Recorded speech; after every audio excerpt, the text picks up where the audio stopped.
Forgot the most important step.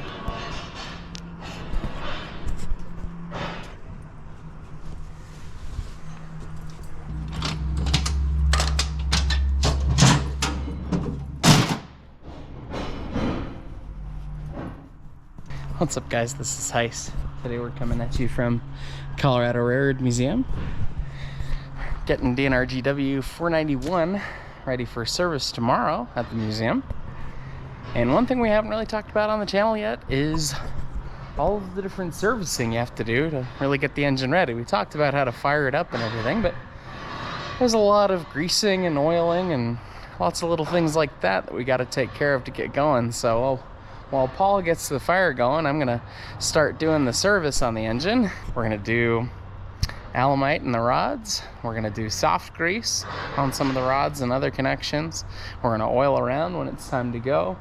We're gonna do the hubs, which is my least favorite thing in the whole world, but we'll do it anyway. We'll do the air compressor cups and then the hydrostatic. And that should be about it. Oh, and tops of boxes too. I'll show you how to do it. So the first step in greasing the locomotive is much like the first step in cooking, make sure you've got stuff ready to go. And thankfully, somebody has been nice and already cut up a huge chunk of the Alemite grease that we need.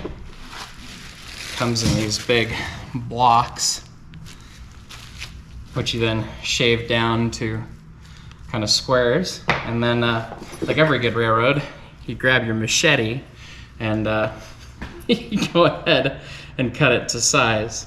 But I shouldn't need too much cut, actually, because somebody's already gone and done quite a bit. But you cut these little squares, stick them in your coffee can, and then we're ready to go. So we can go start shooting rods. I was expecting to have to cut a whole bunch of this, and thankfully somebody already did it. Let's go get ready.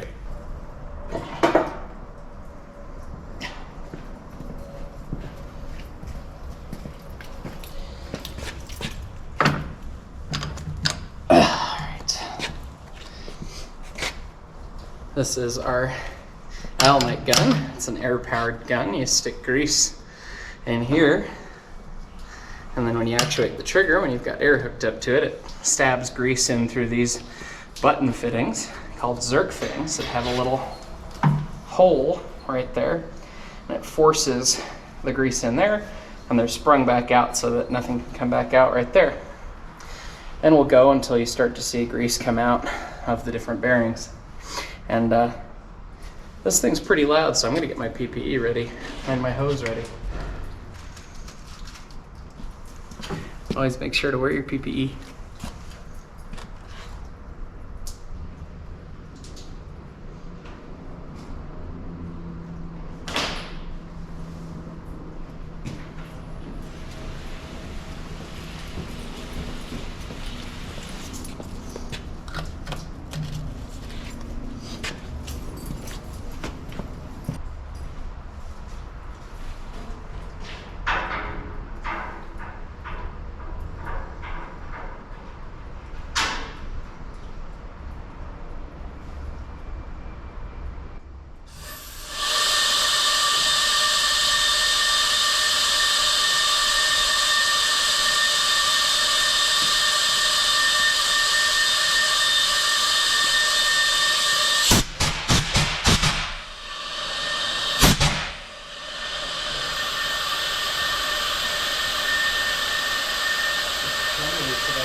Pack the bearings full of grease.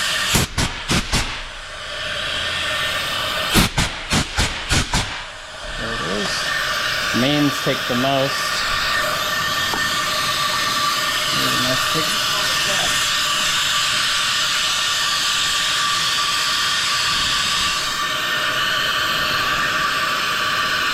You're such a scrambly today.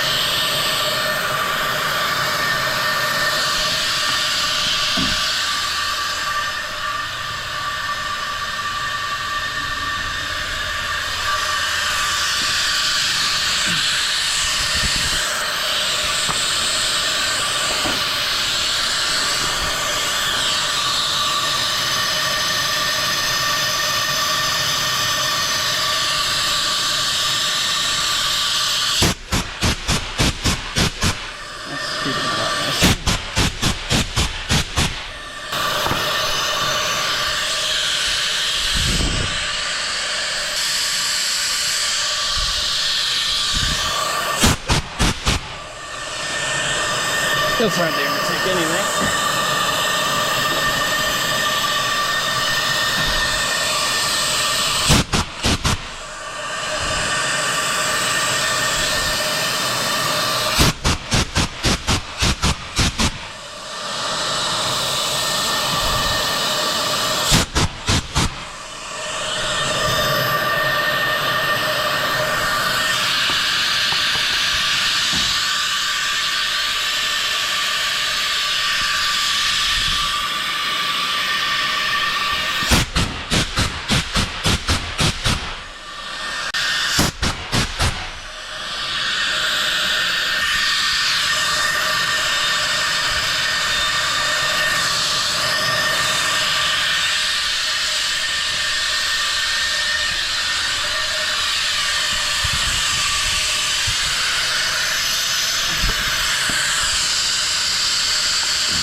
Alright, now the tricky one.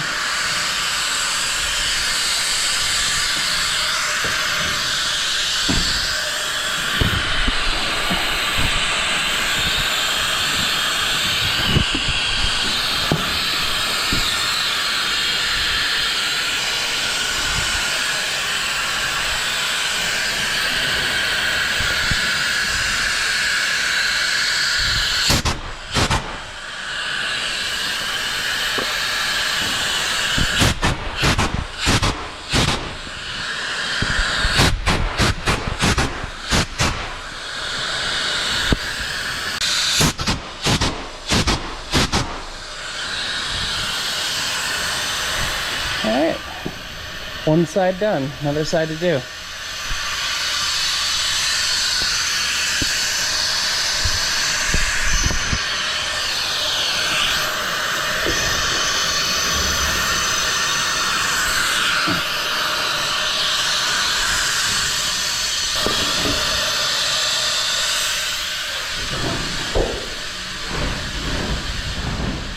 Gross. It's the reason you don't wear your good gloves for this. These guys can move a lot before you pack them. The grease takes up the difference. Again, now that it's packed, you can't move it at all.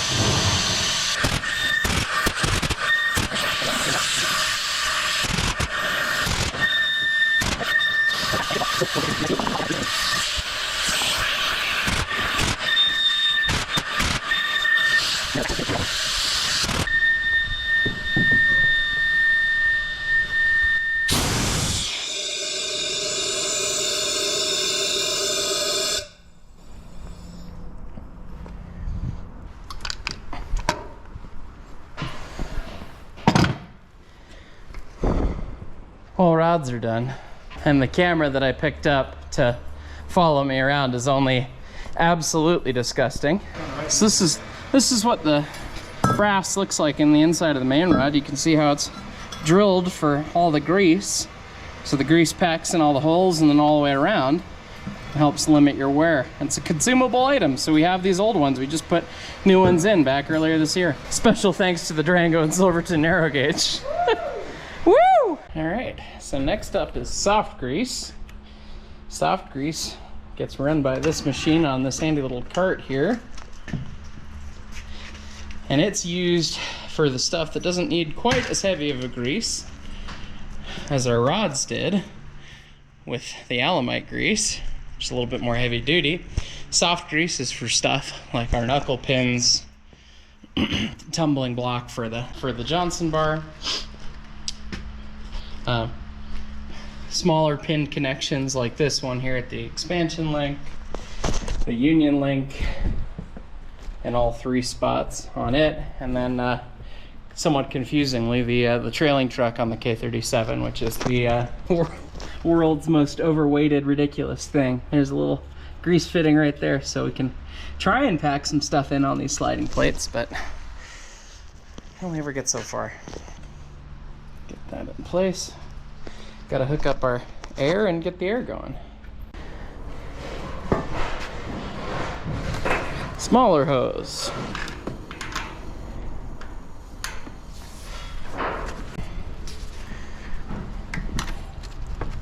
There we are. More gooder.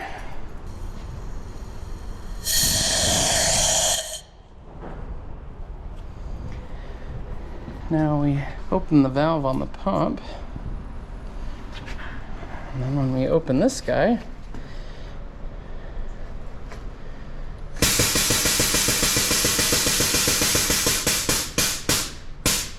well, it's just gotten Smurf everywhere.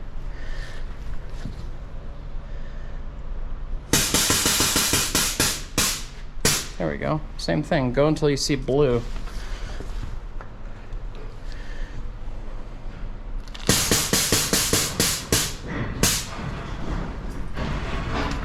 They don't tend to take too much.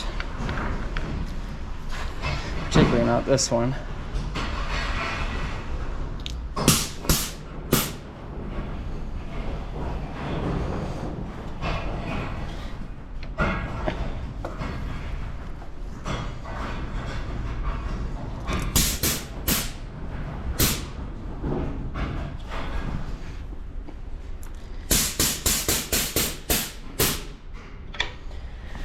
I need a little bit more to get the top of the combination lever.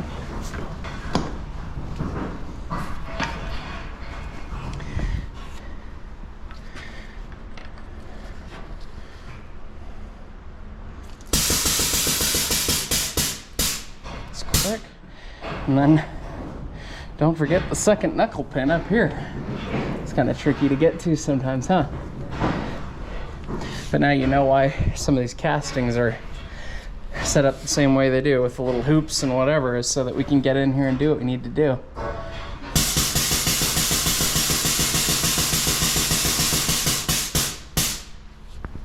Because I guess the engineers at the Rio Grande were more thoughtful than the ones at Ford or Chevy.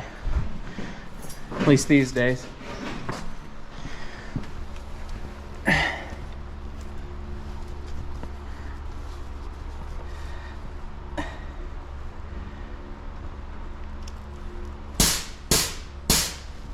Oh, wow, I actually got good grease out of that thing. That's awesome.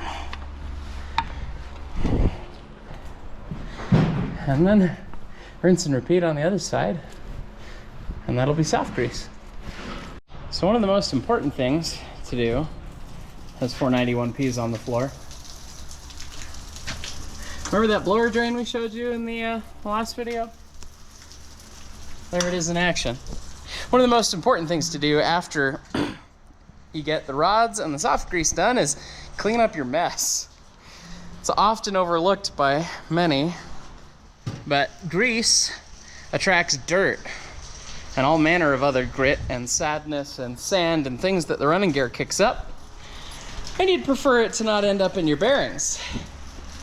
And in the case of our tell of how much grease do we have, we end up making a mess, and sometimes if it's been a minute since you've used the soft grease, you end up smurfing everywhere.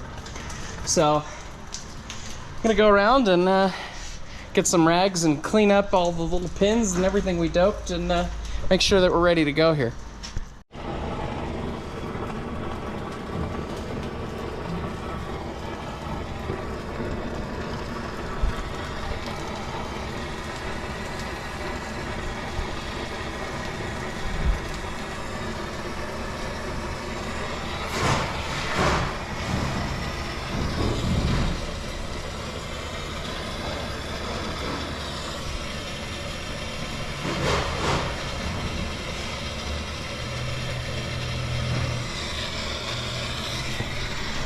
There's really only so much you can do.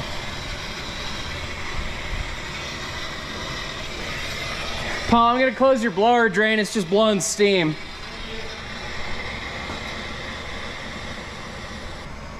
In addition to attracting dirt, if you accidentally rub up against a pile of grease, you get really mad. So, you know, here's where we made a giant mess.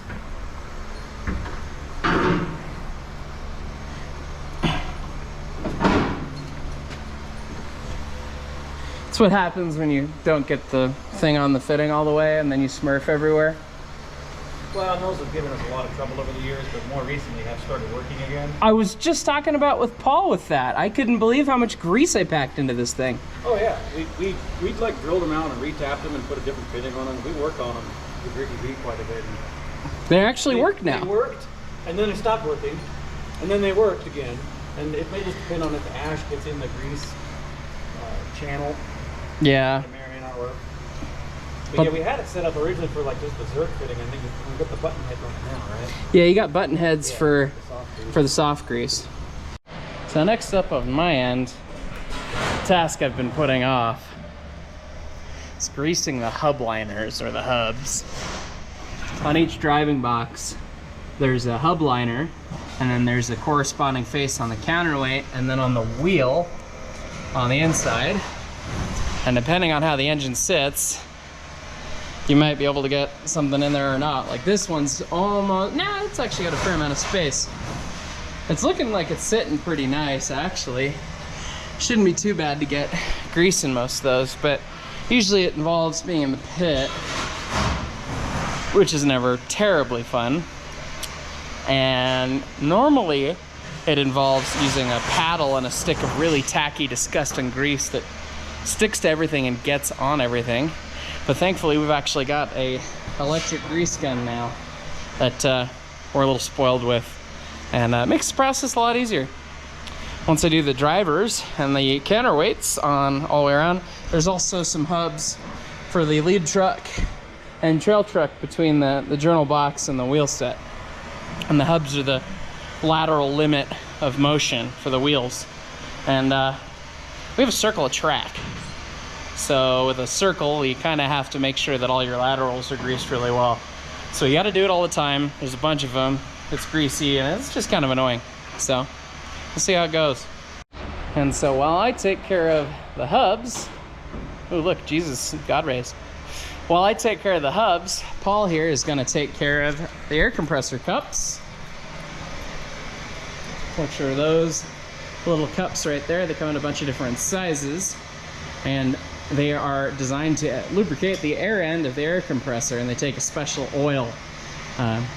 It's not quite a hydraulic oil, but kind of similar. It's a lightweight oil compared to everything else on a steam engine, which is super heavy because everything else is entirely steam, so really, really hot.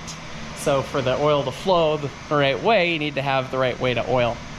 So Paul's gonna do that, and I'm gonna go get in the pit and have a good time. So.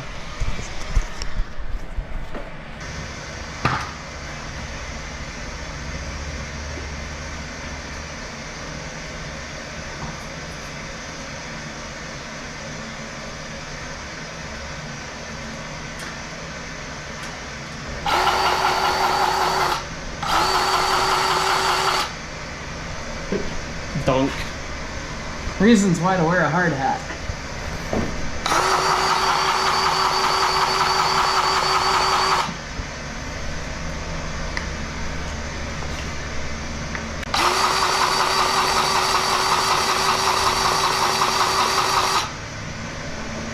Yeah, this is spoil worthy, Paul.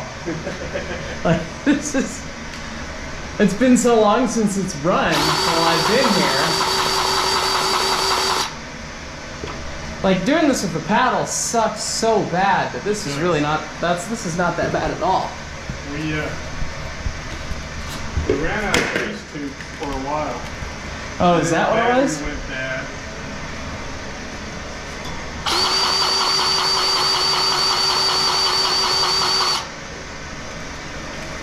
I'm not entirely certain I was able to get much in this one because it's crabbed over pretty far, but that means that the wheel is wide open, so I was able to get plenty in the wheel.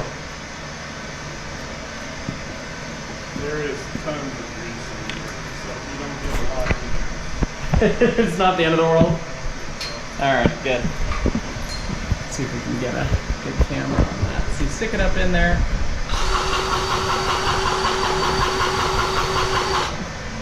And stick some grease in it. Yeah, that's the least painful that's been in a long time.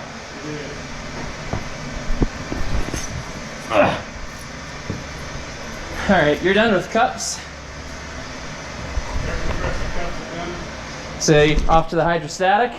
So Paul's now going to be putting steam oil in the hydrostatic. The hydrostatic lubricates the steam end of the air compressor. It sits high up there, and it's important to fill nice and early because the oil we use is 680 weight.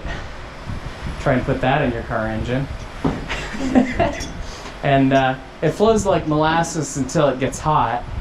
And you need to make sure it flows nice when the compressor starts. And we're a long way off from that, but getting the thing filled up, drained out all the water, fill it full of oil, get it preheated, it'll start to behave a lot nicer and feed more evenly once we do get to that point. So I'm gonna go do more hubs.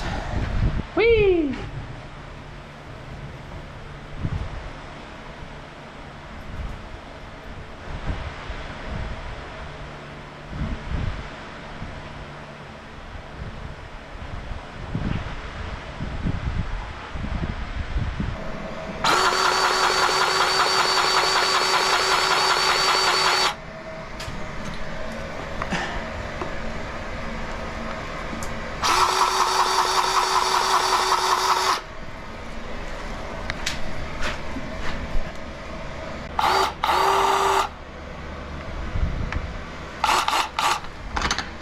Out of grease.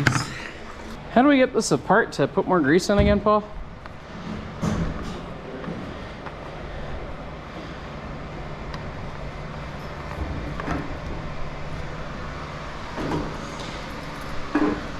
Ran out right as I finished the number 4, and I still got to do the leads and trails. Okay, so first thing you got to do is pull this guy all the way back.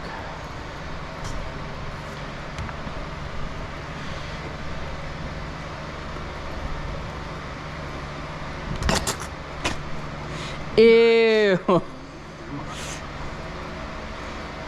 Should.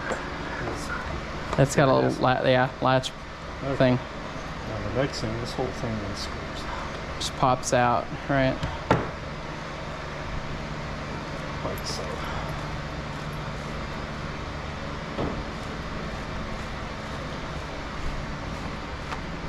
And we got a fresh tube of that stuff somewhere, right? Presumably right here.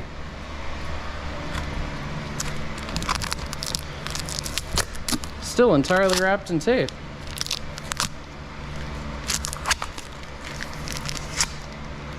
Multi-purpose tack grease. You pop both ends of it, right? And then they just... So, don't pop that one yet. Don't pop the top? Nope.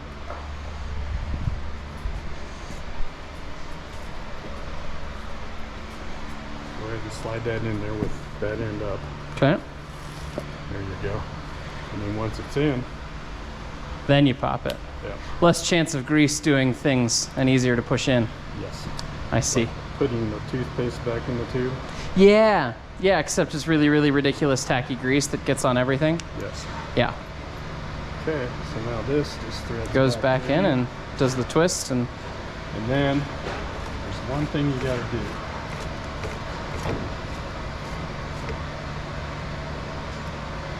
Of course, this is always greasy, so it's... Yep. There's no way to win. Pull it back.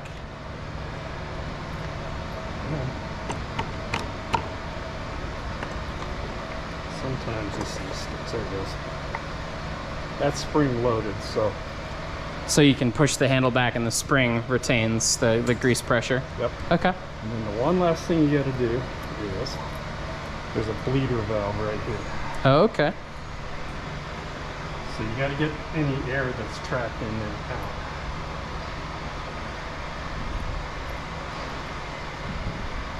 So open that bleeder valve up.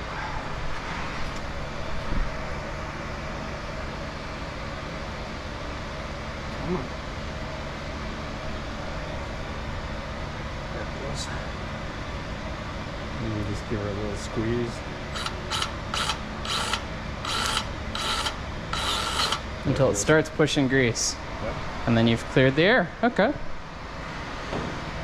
Cool. Well, thank you for the re-tutorial. You probably gave me this tutorial probably 5 years ago. You should be good to go. Excelente. I'm gonna do leads and trails, and that'll be that. Which is just the fun, glamorous part.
Okay.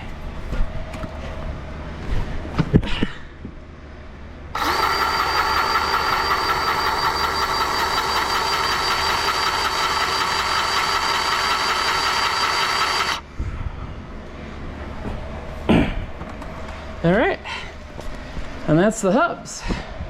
And again, to be nice to those who come after us,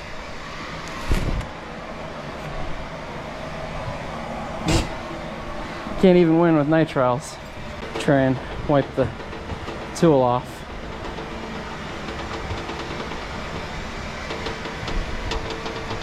Ever tell you about the time that sucked hub grease off my thumb?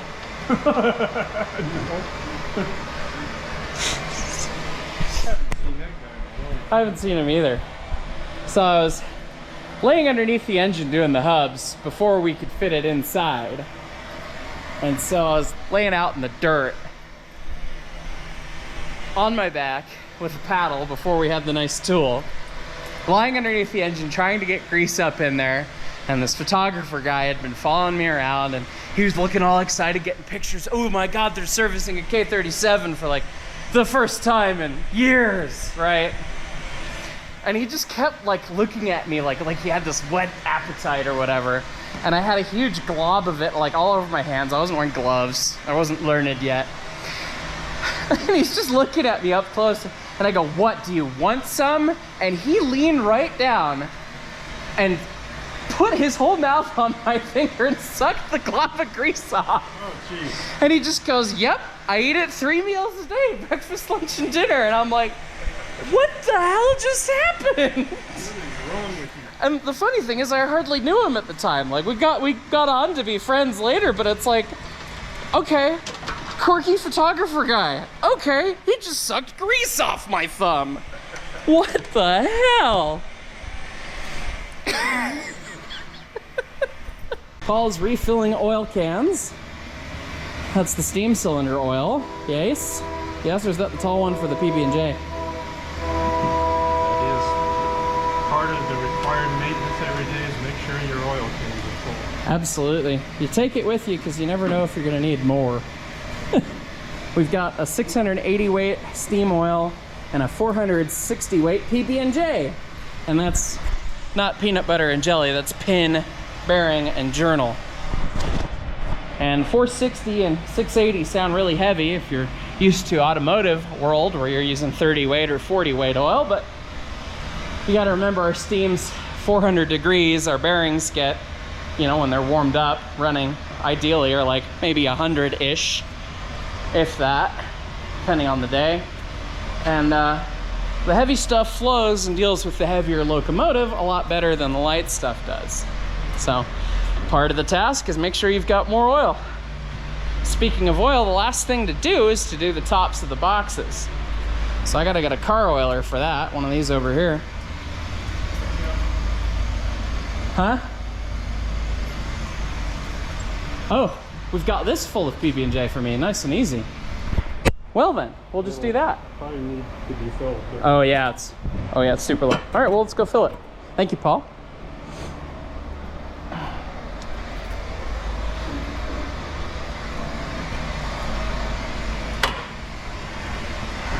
Okay. So the PB&J is 460 weight, so it flows slow, but not as glacially slow as the 680 over there. You can see some that's still dripping a little bit, and it's real tacky. It sucks in the winter because it just takes forever to fill anything.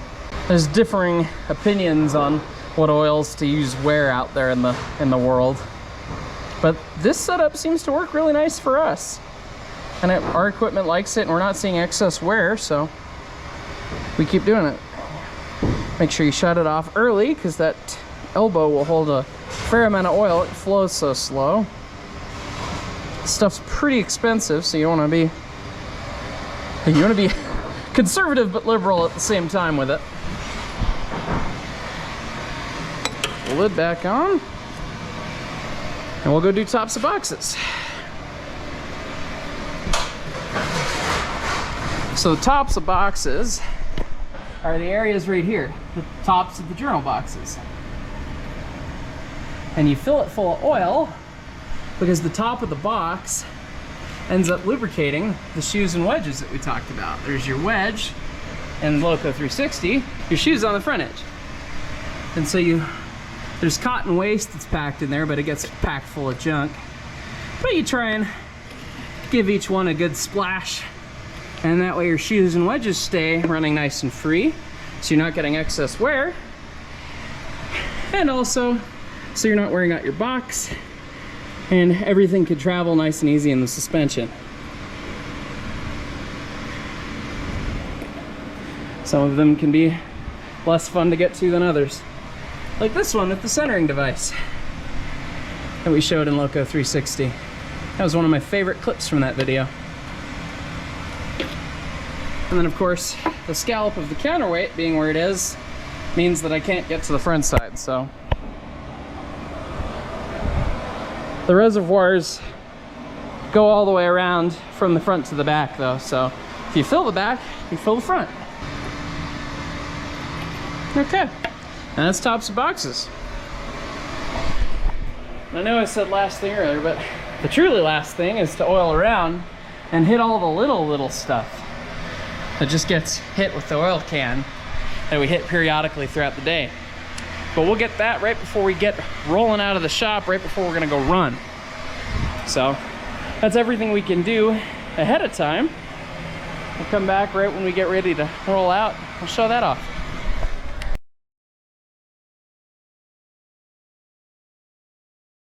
So the last thing that you do, service the engine, is one thing that you do pretty frequently throughout the day. If you're out on the road for real, whenever you stop, and around here, every so often, is oiling around using a long neck oil can, just like this.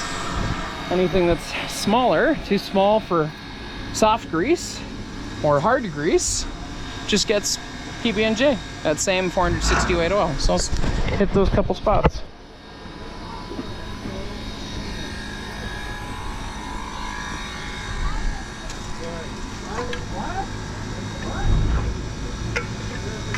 God, it really is just Johnson bar pivot all the way to here on this, isn't it?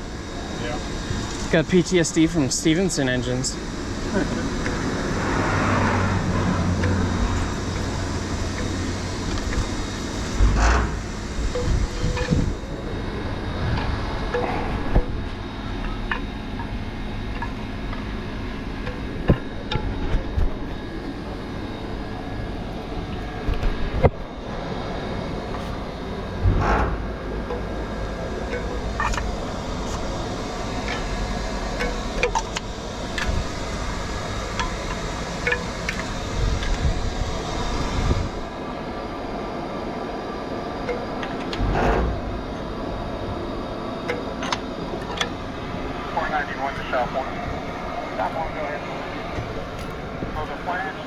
Like an oily flange.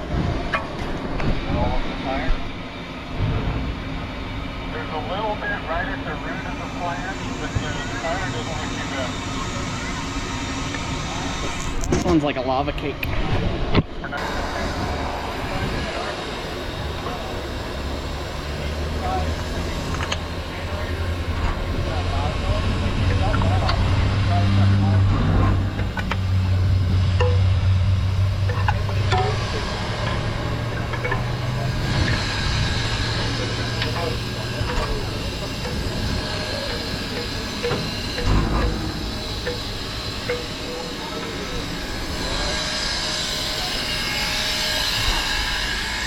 Out of longness. It has been oiled. Oil. Oil Can. is now more lubricated. Oil's cheaper than parts. Aye. Aye. Aye. Aye. Aye. Aye. Sea turtles.